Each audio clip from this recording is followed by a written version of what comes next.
오늘 하나님의 말씀은 요한복음 6장 1절로 15절까지의 말씀입니다. 신약성경 152페이지. 본문을 한번 읽고 말씀을 들으시면 감사하겠습니다. 이 시간 예배드리는 여러분에게 하나님께서 감사절의 은혜와 축복을 풍성히 내려주시기를 주님의 이름으로 축원합니다. 오늘도 지난주에 이어 맥주 감사절의 축복을 누립시다. 이런 제목으로 함께 은혜를 나누겠습니다. 오늘은 맥주 감사절입니다. 맥주절을 설명하려면 맥주절 앞의 절기인 유월절과 무교절, 그리고 맥주절 뒤에 수장절에 대해서도 설명이 필요합니다. 성경의 절기들은 성도의 신앙생활의 여정을 보여주는 것입니다. 지난주에 말씀드린 출애굽기 23장 15절 16절에 3대 절기가 나오죠. 유월절은 애굽에서 종살이하던 이스라엘 백성을 어린 양의 피로 구원하신 날을 기념하는 절기입니다. 사망의 심판이 넘어갔다고 해서 유월절입니다. 유월절 안에 무교절이 있는데 유월절 그 다음 날부터 일주일 동안 누룩 없는 빵, 즉 무교병을 먹는 것이 무교절입니다. 무교절을 지키라는 명령 안에는 유월절을 지키는 것도 포함되어 있습니다. 맥주절은 무교절의 첫 이삭 한 단을 드린 날부터 7주 후에 지키는 절기가 맥주절입니다. 보리의 첫 소산을 드리는 절기여서 보리맥, 맥주절이라고 합니다. 7주 후에 지키는 절기여서 77절이라고도 하고 7주, 그러니까 7질이 49일이 지난 50일째 지키는 절기여서 오순절이라고 하고 맥주의 첫 열매를 드리는 절기여서 초실절이라고도 합니다. 그리고 맥주절을 지키고 약 4개월 뒤에 수장절을 지킵니다. 곡식을 추수해서 창고에 저장하기 때문에 수장절입니다. 요즘 말로 하면 추수감사절이죠. 지금 우리는 구약 성경이 말씀하고 있는 그대로 절기를 지키지는 않습니다. 유월절에 실제로 양을 잡아먹거나 무교절에 누룩을 넣지 않는 빵을 먹지는 않습니다. 그러나 절기가 말씀하고 있는 영적인 의미는 신약시대를 살아가는 우리에게도 동일합니다. 새 절기는 성도의 신앙 여정을 그대로 보여주고 있기 때문입니다. 유월절의 의미는 이스라엘 백성이 어린 양의 피로 구원받은 것처럼 우리도 어린 양 예수님의 십자가의 피로 구원을 받은 것입니다.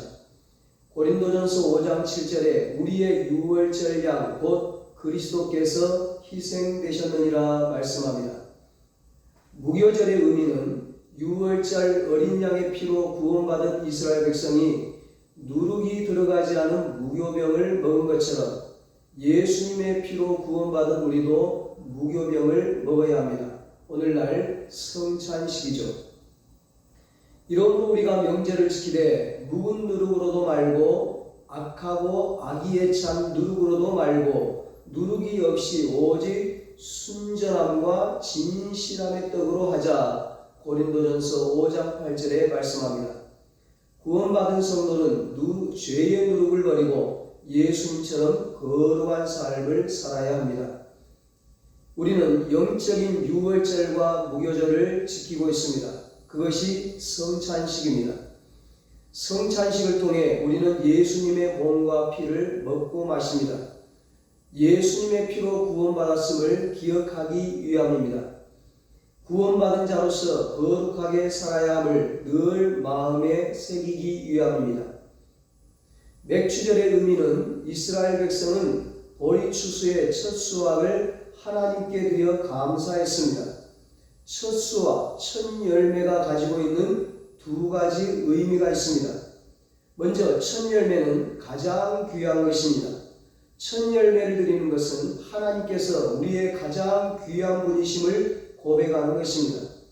그리고 첫 열매는 모든 것입니다.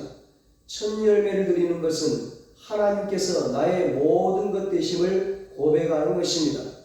이 고백으로 맥주 감사절을 지키는 것입니다. 오늘 맥주 감사 예배를 통해서 하나님이 나의 가장 귀한 분이심을 고백하며 하나님께서 나의 모든 것 되심을 고백하는 것입니다. 다음 수장절입니다. 이스라엘 백성은 모든 추수를 마친 후에 수장절을 지켰습니다. 이 모든 것을 주신 분이 하나님이심을 고백하며 추수의 10분의 1을 드렸습니다. 그리고 10분의 1을 드리고 남은 10분의 9에서 다시 10분의 1을 드려서 감사 축제를 하고 성전에서 봉사하는 레위인과 제사장들을 섬기고 그리고 나그네와 고아와 과부를 도와주었습니다. 수장절은 추수와 함께 저장의 의미도 있습니다. 여기에 아주 중요한 영적 의미가 있습니다. 그것은 예수님을 믿는 우리들 한 사람 한 사람이 알곡이 되어 천국 곳간에 들어간다는 뜻입니다. 이와 같이 하나님께서 명령하신 새 절기는 우리의 신앙 여정을 잘 보여줍니다. 예수님의 피로 우리는 구원받았습니다. 구원받은 성도는 죄의 누룩을 버리고 예수님을 먹어야 합니다. 예수님의 말씀대로 살아야 합니다. 이것이 유월절과 무교절의 의미입니다. 유월절과 무교절은 신앙 여정의 시작입니다. 오늘 본문 다음에 요한복음 6장 54절에 예수님께서 말씀하셨습니다. 내 살을 먹고 내 피를 마시는 자는 영생을 가졌고 마지막 날에 내가 그를 다시 살리리니. 아멘. 예수님의 몸을 먹고 예수님의 피를 마시는 사람은 마지막 날에 부활합니다. 부활하여 천국에서 영원히 삽니다. 이것이 수장절의 의미입니다. 수장절은 신앙 여정의 종착역과 같습니다. 그렇다면 맥주절은 무엇이겠습니까? 예수님을 믿고 구원받은 성도가 천국을 향해 가는 이 세상에서의 모든 여정이 바로 맥주절입니다. 구원받은 성도는 천국 가는 그날까지 맥주 감사로 사는 것입니다. 첫 열매의 감사로 사는 것입니다. 가장 귀한 주님께 우리의 가장 귀한 것을 드리며 사는 것입니다. 우리의 모든 것 되시는 주님께 우리의 모든 것을 드리며 사는 것입니다. 천국에 들어가면 감사하지 못할 사람이 없습니다. 모든 사람이 기뻐 뛰며 주님을 찬양할 것입니다. 입에서 나오는 것은 감사와 찬양뿐입니다. 이것이 수장절입니다. 이것이 추수감사입니다. 맥주절을 지키는 성도에게 수장절이 있습니다. 맥주감사가 있는 성도에게 추수감사가 있습니다. 이 세상에서 감사하는 성도가 천국에서 감사할 수 있습니다. 천국에 들어가면 모두가 감사할 것입니다. 그러나 이 세상에서는 저절로 감사할 수 없습니다. 이 세상은 천국이 아니기 때문입니다. 광야와 같은 세상이기 때문입니다. 그러나 예수님을 믿는 성도는 이 세상에서도 천국의 평안과 기쁨을 누립니다. 모든 일이 잘 되어서 어떤 고난도 어떤 슬픔도 없어서 평안과 기쁨을 누리는 것은 아닙니다.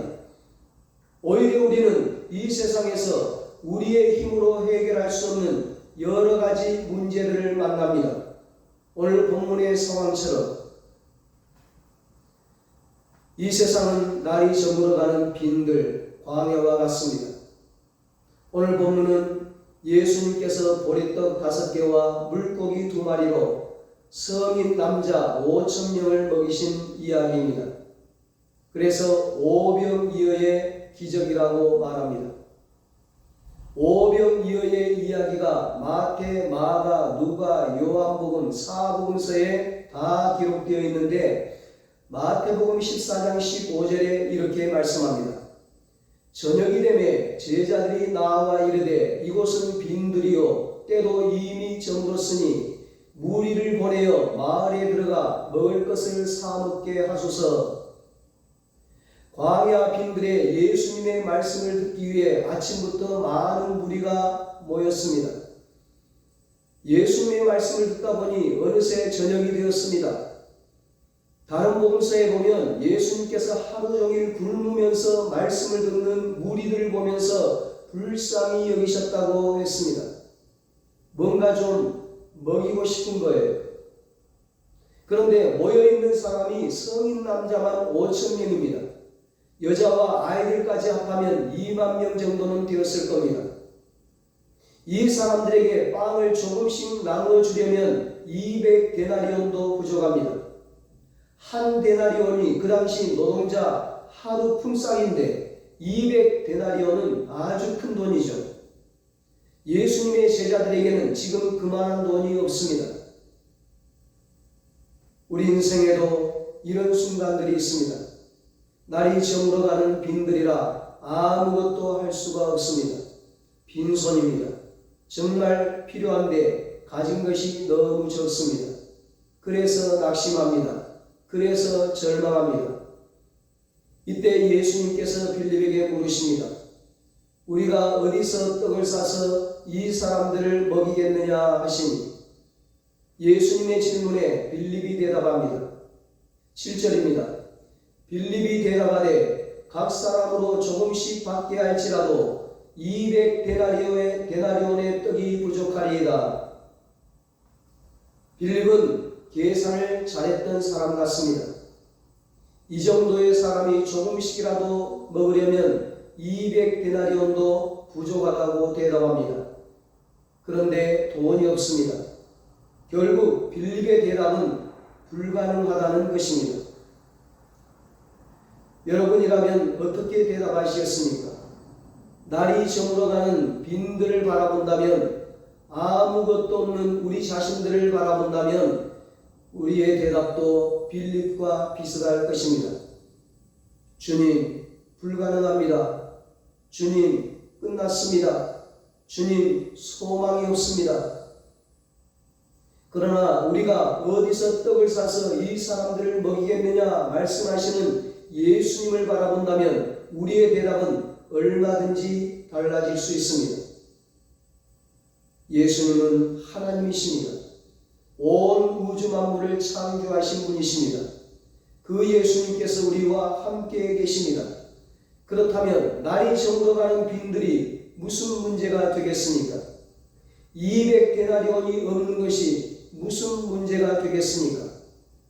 5,000명이 아니라 5만 명이라도 무슨 문제가 되겠습니까?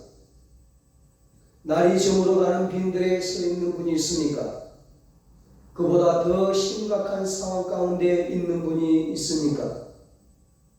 그렇다면 주님을 바라보십시오. 빌립처럼 빈들을 바라보지 말고 자신을 바라보지 말고 천지를 창조하신 주님을 바라보십시오. 불가능하다고 말하지 말고 가능하다고 할 수 있다고 말하십시오. 우리 생각에는 불가능해도 주님이 하시면 됩니다. 이것이 신앙생활입니다. 이것이 믿음생활입니다. 비상식적이고 비이성적인 사람이 되라는 것이 아닙니다.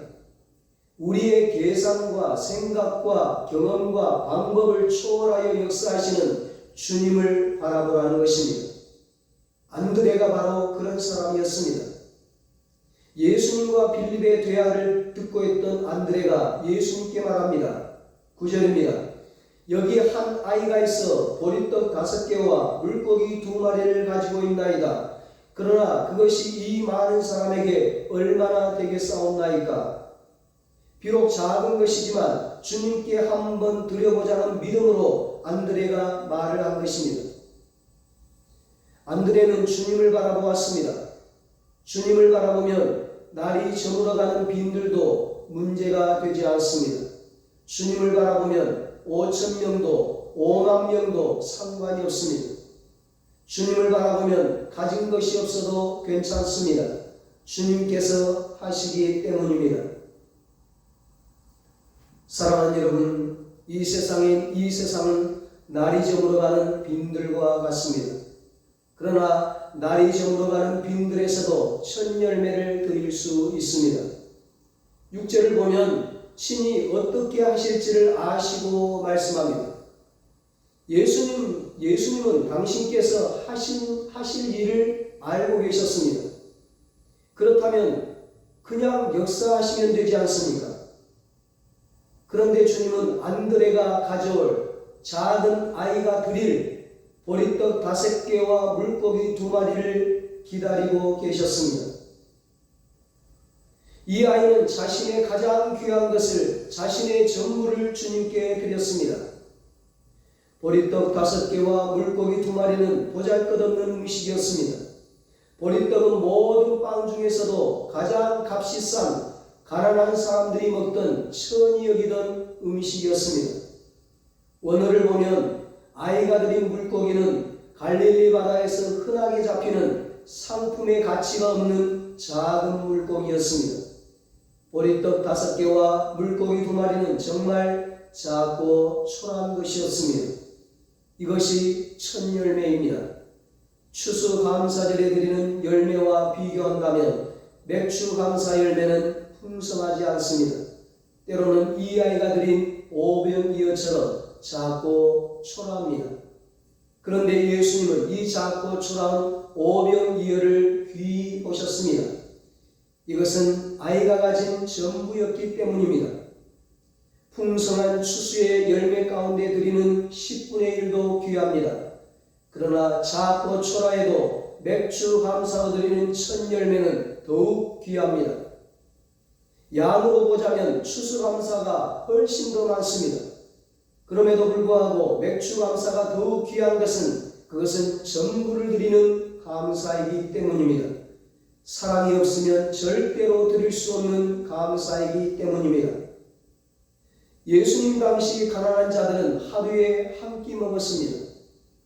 그렇다면 이 아이가 가지고 있는 오병이어는 예수님의 말씀을 듣기 위해 아침에 집에서 나올 때 어머니가 싸준 하루 양식의 도시락이었을 것입니다. 이 아이가 그날 자신이 먹을 음식을 예수님께 드렸던 것은 예수님을 사랑했기 때문입니다. 이것이 첫 열매입니다.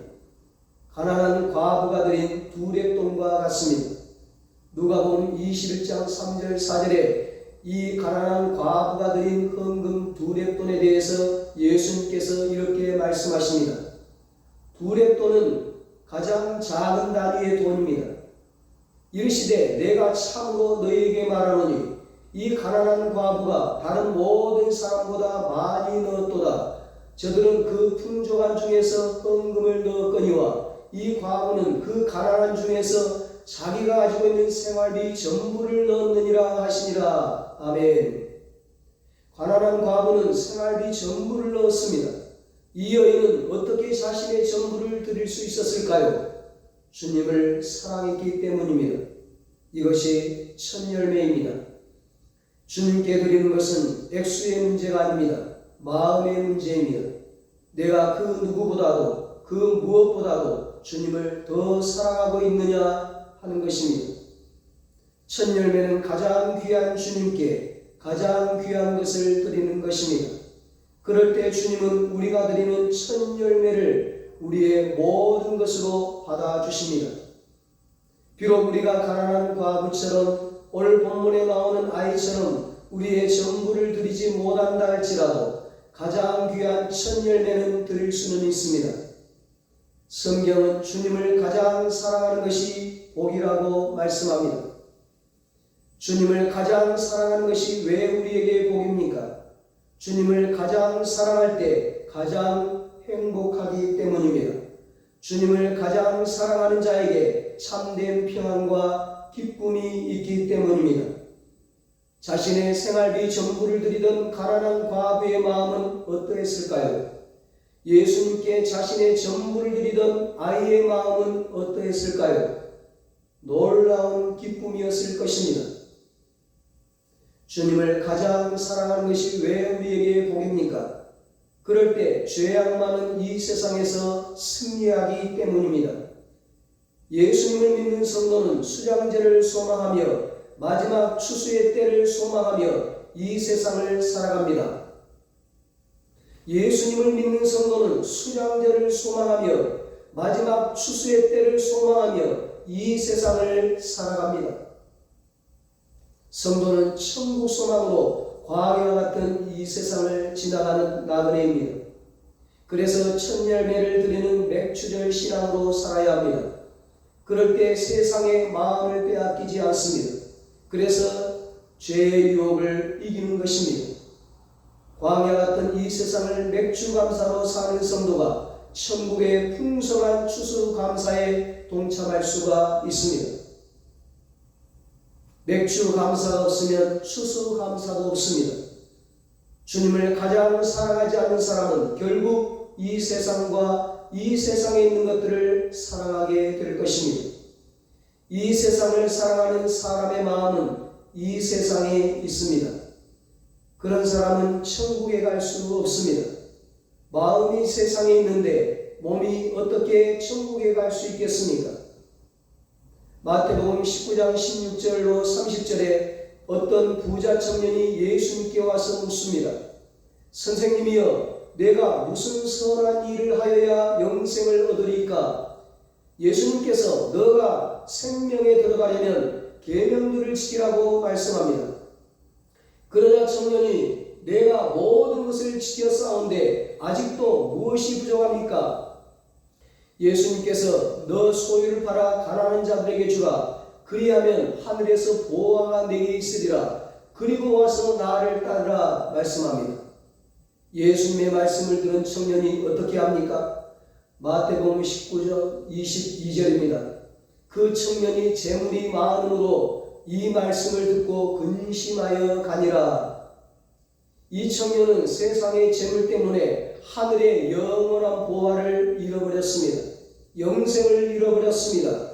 구원을 잃어버렸습니다. 천국을 잃어버렸습니다. 천국의 상급을 잃어버렸습니다. 영원한 영광과 축복을 잃어버리고 말았습니다. 그래서 하나님께서 우리에게 첫 열매를 드리는 맥주 감사를 지키라고 명령하십니다. 우리를 너무나 사랑하시기 때문입니다. 세상에 없어질 재물이 아닌 천국의 영원한 보화를 주시기 위해서입니다. 여러분, 주님은 첫 열매를 통해 역사하십니다. 마태복음 14장 19절로 21절에 말씀합니다. 무리를 명하여 잔디 위에 앉히시고 떡 5개와 물고기 2마리를 가지사 하늘을 우러러 축사하시고 떡을 떼어 제자들에게 주시매 제자들이 무리에게 주니 다 배불리 먹고 남은 조각을 12바구니에 가득 차게 거두었으며 먹은 사람은 여자와 어린이 외에 5,000명이나 되었더라. 아멘. 예수님께서 아이가 드린 보리떡 5개와 물고기 2마리를 손에 드시고 축사하십니다. 감사 기도를 드리십니다. 그리고 사람들에게 나누어 주십니다. 그때 기적이 일어났습니다. 보리떡 5개와 물고기 2마리로 그곳에 있는 모든 사람들이 배불리 먹고 남았습니다. 이것이 첫 열매를 드릴 때에 나타나는 역사입니다. 그러므로 날이 저물어가는 빈들이라고 낙심하지 맙시다. 빈손이라고 절망하지 맙시다. 우리와 함께 계시는 예수님을 바라봅시다. 우리가 드리는 첫 열매가 아무리 작고 초라해도 주님은 우리가 드리는 첫 열매를 통해 우리 인생의 오병이어의 기적을 행하십니다. 왜 꼭 첫 열매를 드려야 합니까? 첫 열매는 주님을 향한 우리의 사랑이며 또한 첫 열매는 주님을 향한 우리의 믿음이기 때문입니다.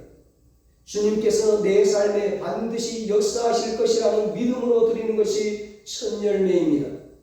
안드레가 아이가 드린 오병이어를 예수님께 가지고 온 것은 믿음이었습니다.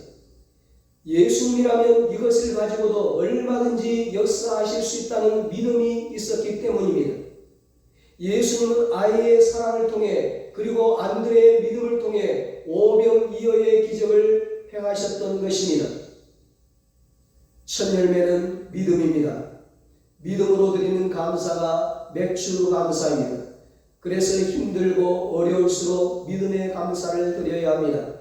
날이 저물어가는 빈들에 있을 때 더욱 첫 열매를 드려야 합니다.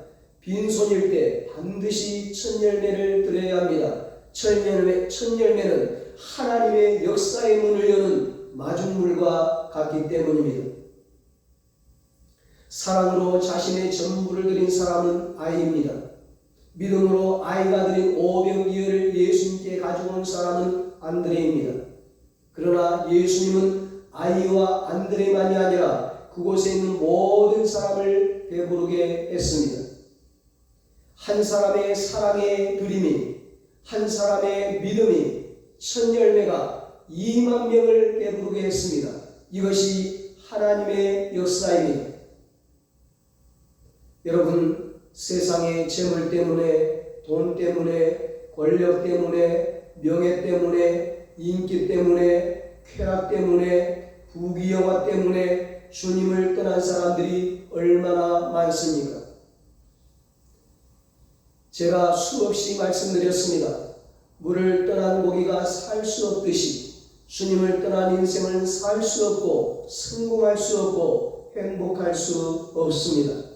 거기에는 영생이 없고 구원이 없고 영원한 기쁨과 만족도 행복도 없습니다. 그래서 하나님께서 첫 열매로 감사하는 것입니다.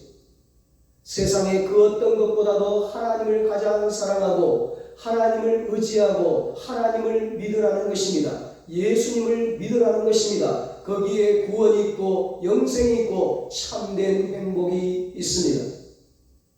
첫 열매로 감사하면 우리가 먼저 그 축복을 누립니다. 행복합니다. 주님이 주시는 참된 평안과 기쁨을 누립니다. 죄악 많은 세상에서 나그네로 살아가지만 세상의 마음을 빼앗기지 않고 죄에 무너지지 않고 끝까지 천국을 향해 나아갑니다. 그러나 첫 열매의 축복은 그것만이 아닙니다.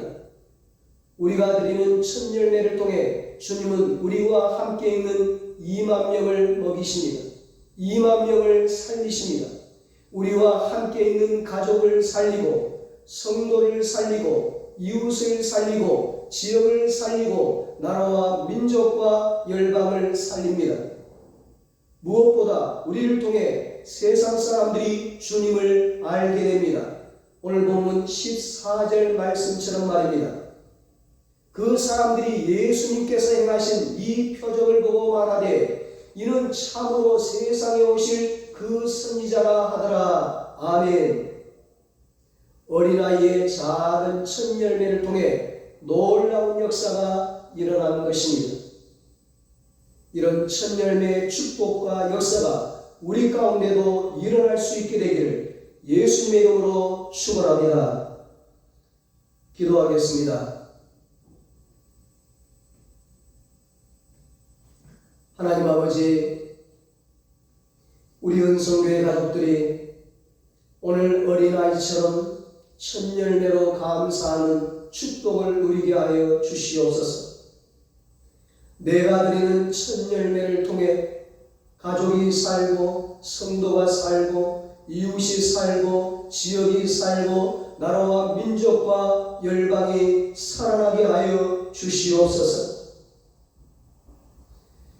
이제는 우리 주 예수 그리스도의 무한하신 은혜와 하나님 아버지의 말로 다 할 수 없는 사랑하심과 성령님의 위로하시고 교통하시고 영원토록 함께 하시는 은혜가 맥주 감사절의 축복을 누리기로 다짐하는 사랑하는 모든 성도들과 저들의 가정과 자녀들과 사업과 직장 위에 이 나라 이 민족 위에 이제로부터 영원토록 함께 있을지어다.